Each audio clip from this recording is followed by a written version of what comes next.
Câmara homenageia personalidades que contribuíram com a defesa dos direitos da mulher. E cruzes no gramado do Congresso Nacional relembram os 477 policiais mortos no Brasil só no ano passado. E esta edição destaca também: lideranças indígenas participam de seminários sobre mudanças climáticas na Comissão de Meio Ambiente. E a Identidade Civil Nacional, aprovada pela Câmara no primeiro semestre, terá o CPF como número de referência.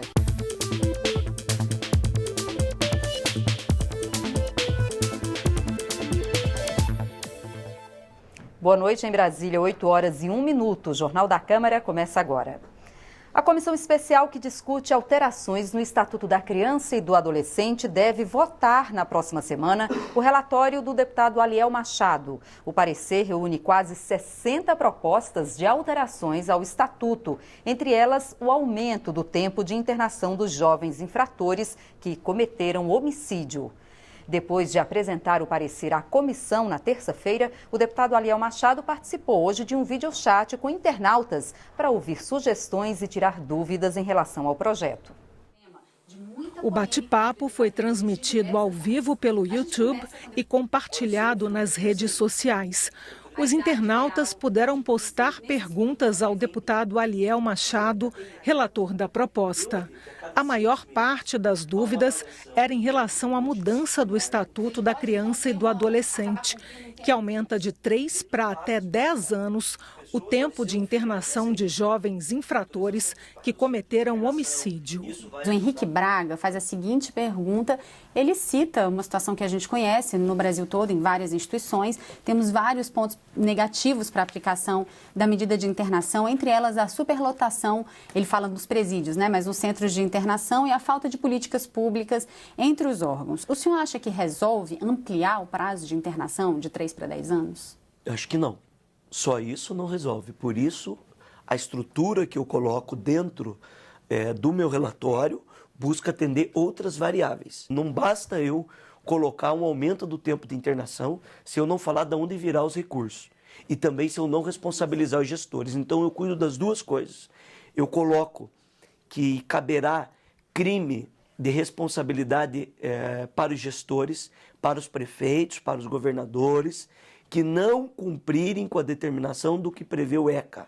Um outro ponto é que eu coloco no meu relatório que 20% do FUNPEN, que é o Fundo Nacional Penitenciário, que cuida, que deveria, que tem recursos do governo federal para aplicar nos presídios, que 20% desse recurso tem que ir para os responsáveis do SINASE, que é o Sistema Nacional que cuida dos centros de internação. Por quê? Porque o SINASE pode ter um raio-x dos estados onde nós temos situações mais graves e poderá dar um aporte financeiro para garantir parte dessas estruturas, que não são apenas estruturas também físicas, mas a estrutura como um todo para poder atender essa demanda. Depois de quase 1 hora, o bate-papo com os internautas foi encerrado.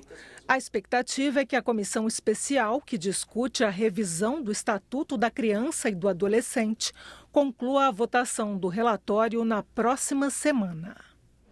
Nesta quinta-feira, cruzes no gramado em frente ao Congresso Nacional e um debate no plenário da Câmara lembraram os 477 policiais mortos no Brasil só no ano passado. Cruzes no gramado em frente ao Congresso Nacional representavam 477 policiais mortos em 2016. Este ano, até o dia 12 de outubro, 108 militares tinham sido mortos só no Rio de Janeiro. A manifestação pedia mais segurança para os policiais e apoio para as famílias. Eu espero direitos humanos para policiais militares. Eles precisam de uma proteção maior.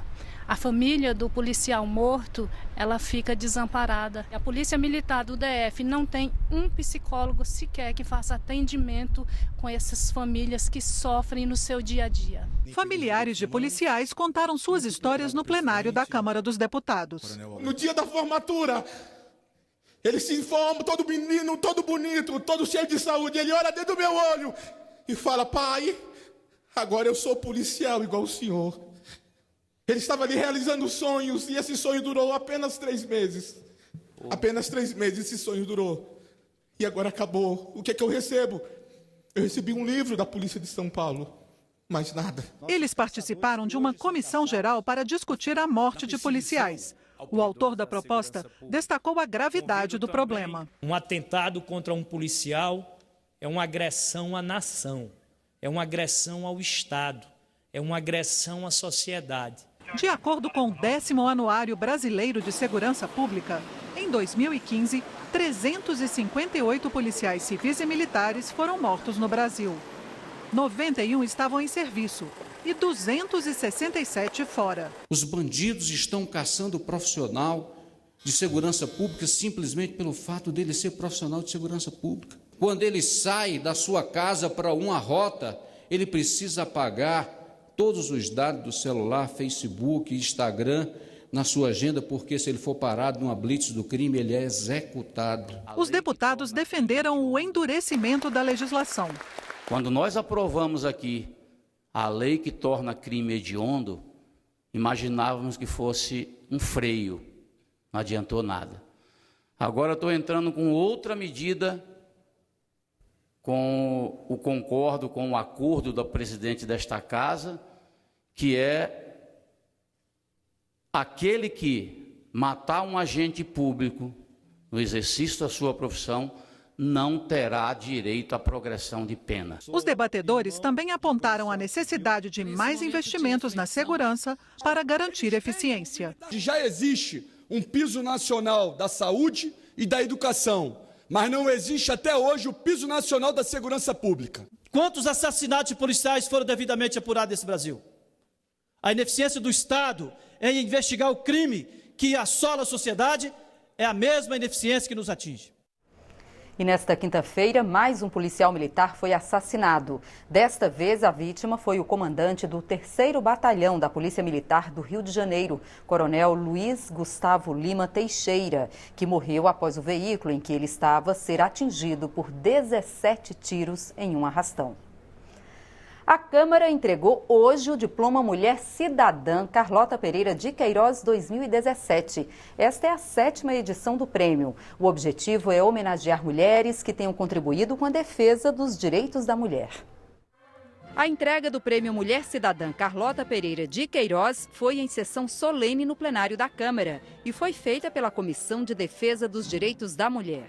A sociedade só muda quando nós entendemos a importância de nós fazermos a nossa parte para que possamos, junto a todas as mãos, mudar. Momentos como esse fazem que nós percebamos que efetivamente esse país tem caminhos. Tem soluções. Não são só homens que batem mulheres, mas é também um momento onde é possível ver várias Carlotas sentadas. Foram agraciadas 5 mulheres. A cantora Elza Soares, que foi representada pelo produtor Juliano Almeida, a promotora de justiça do estado de São Paulo, Maria Gabriela Prado Mansur, a médica Marina Creife, a líder comunitária Raimunda Gomes da Silva e a advogada Daniela Rodrigues Teixeira. O mundo que cuida das mulheres não cuida só das mulheres, ele cuida da aldeia toda. Um mundo onde a mulher é respeitada, o homem e a criança vivem melhor. É um mundo sem violência.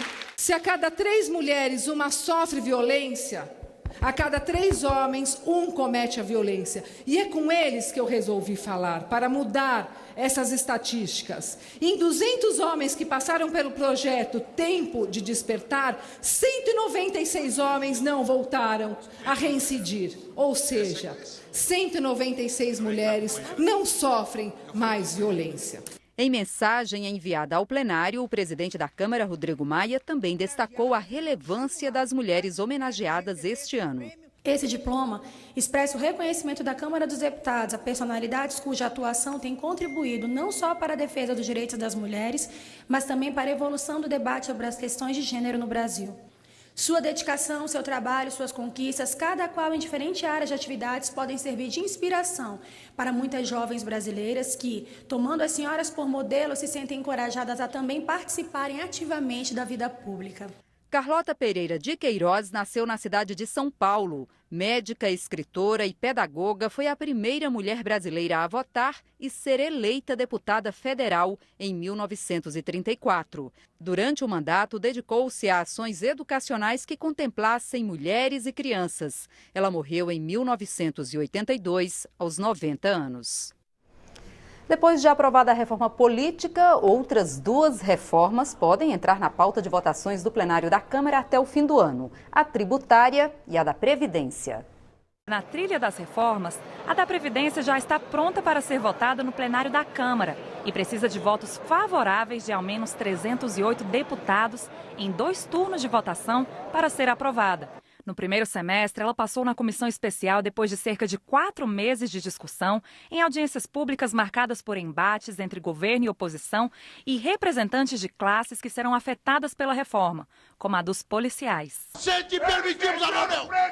Sente e vamos continuar a reunião! A palavra é do relator! Não vou abrir! Já a discussão da reforma tributária está mais amena. A proposta mexe com a forma de cobrar e distribuir a receita de impostos, taxas e contribuições no país. Uma das ideias é de acabar com 9 impostos que existem hoje no Brasil para simplificar o sistema tributário e pôr fim à chamada guerra fiscal entre os estados. A proposta está em análise em uma comissão especial e deve voltar à agenda da Câmara neste segundo semestre. A Câmara pode finalizar o debate do novo Código de Processo Penal. As alterações em análise numa comissão especial buscam atualizar a lei, que é de 1941. Entre as mudanças propostas está o prazo máximo de 180 dias para a prisão preventiva, que atualmente não possui prazo, e a prisão apenas após o trânsito em julgado. Hoje é permitido depois da condenação em segunda instância. E mudanças nas regras da delação premiada, que podem reduzir o poder do Ministério Público para negociar as delações. Uma lei que beneficia os exportadores brasileiros desde 1996 também é pauta de uma comissão especial. É a Lei Candir, que dispensa do pagamento de ICMS quem exporta principalmente produtos agrícolas. A norma previu que uma lei complementar deveria ser aprovada pelo Congresso Nacional para compensar os estados com a perda da arrecadação, mas até agora isso não foi feito. O caso veio parar no Supremo Tribunal Federal, que determinou que o Congresso tem até o fim de novembro para aprovar essa regulamentação. E uma proposta de emenda à Constituição modifica as normas de tramitação de medidas provisórias. A PEC muda o processo estabelecendo que as medidas provisórias sejam analisadas por comissões especiais na Câmara e no Senado e não mais numa comissão mista. Além disso, reduz o prazo para a votação da MP, que vale por até 120 dias. Pela proposta, a Câmara terá até 80 dias para analisar cada medida provisória e o Senado 30 dias. Se a MP for modificada pelos senadores, os deputados terão mais 10 dias para analisar as alterações feitas. Cabe aos deputados definir as prioridades de votação. Vem a agenda da reforma da Previdência. A reforma da Previdência está pronta, a comissão já aprontou, agora é só o plenário que pode mudar. O governo, passando a denúncia, vai retomar uma conversa forte com os líderes das bancadas, com as bancadas, ouvi-las de novo. O relator vai ouvir os líderes que se movimentam aqui na Previdência, vão ouvir todos os deputados. É possível que se faça alguma modificação.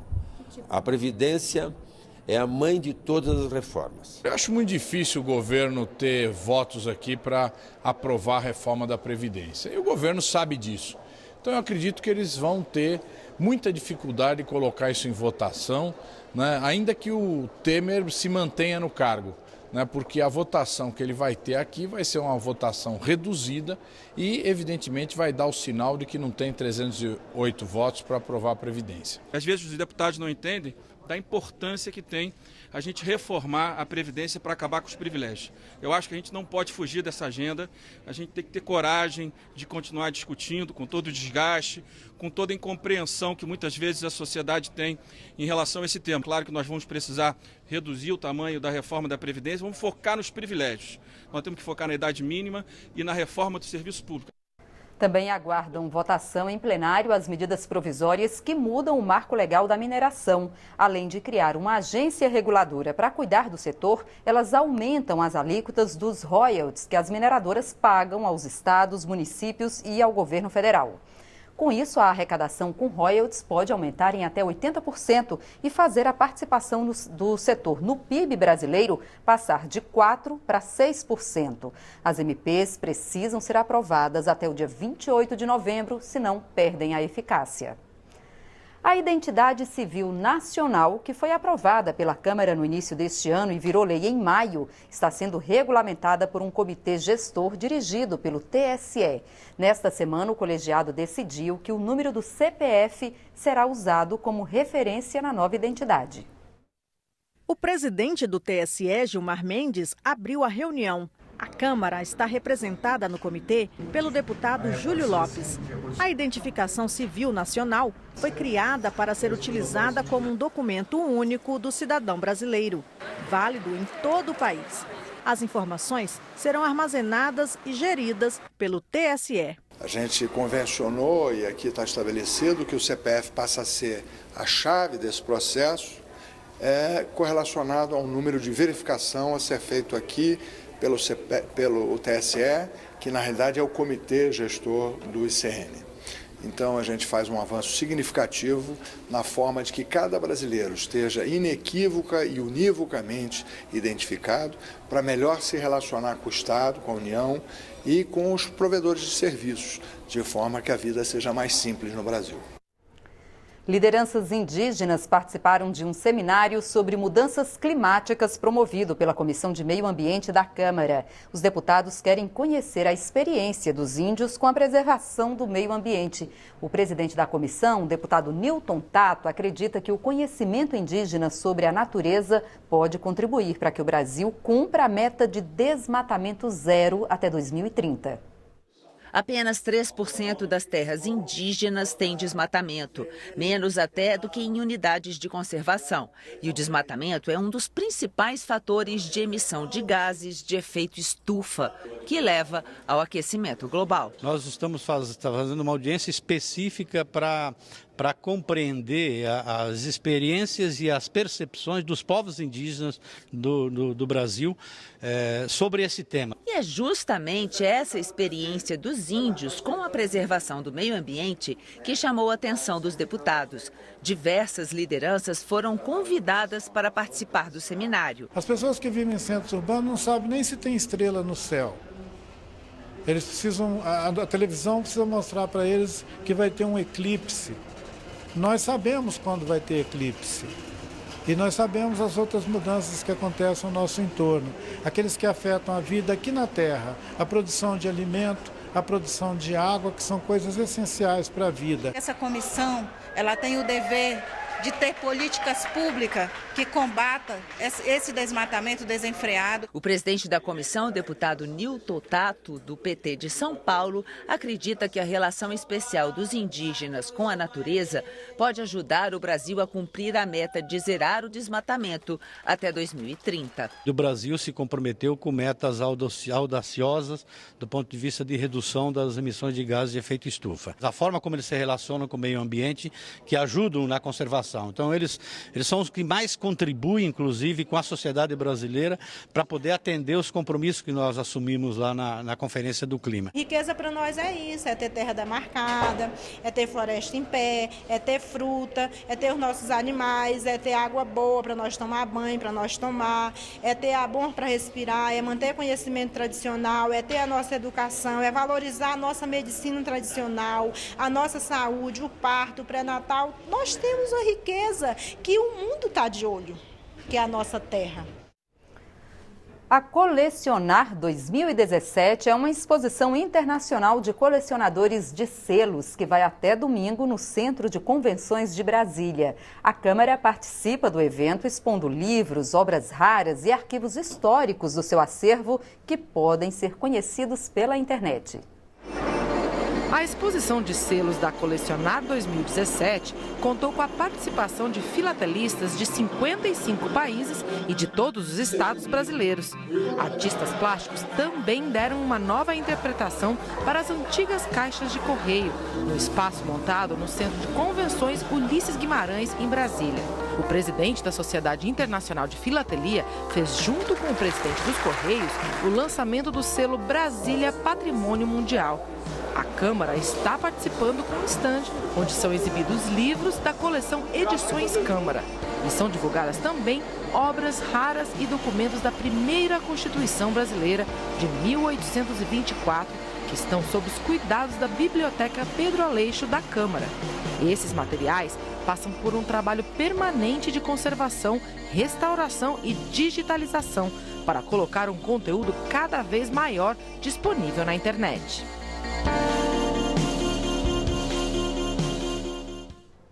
A 4ª Secretaria da Câmara lançou a 2ª etapa do Quadra Convida. O projeto promove ações de sustentabilidade e integração dos deputados com a comunidade das quadras onde eles vivem em Brasília. O presidente da Câmara, o ministro Gilberto Kassab e representantes do governo do Distrito Federal participaram do lançamento da 2ª etapa do projeto Quadra Convida. A iniciativa é contada numa publicação registrando as ações e intervenções que transformaram a 302 Norte, onde mora a maioria dos deputados, numa quadra sustentável, mais acessível e parceira da comunidade. Criada há 2 anos, o Quadra Convida promoveu várias ações que estimularam a integração dos deputados com a comunidade das escolas e do comércio local. Segundo o 4º secretário, o projeto agora se estenderá a outras 3 quadras na Asa Norte e Asa Sul, onde ficam outros 9 blocos de moradia dos deputados. Vários investimentos, desde a mobilidade, da acessibilidade, de interação, de integração com todo o conjunto das quadras, e nós estamos ampliando agora para todas. Então a etapa 2, inclusive para a Asa Sul, onde nós temos também apartamentos funcionais. Esta edição termina aqui. Para outras informações é só acessar o nosso portal na internet. O Jornal da Câmara volta na segunda-feira. Amanhã, às 8 da noite, você assiste à Revista da Câmara com os fatos que marcam o noticiário do Legislativo. Fique agora com as imagens captadas pelos fotógrafos da Câmara esta semana. Tchau!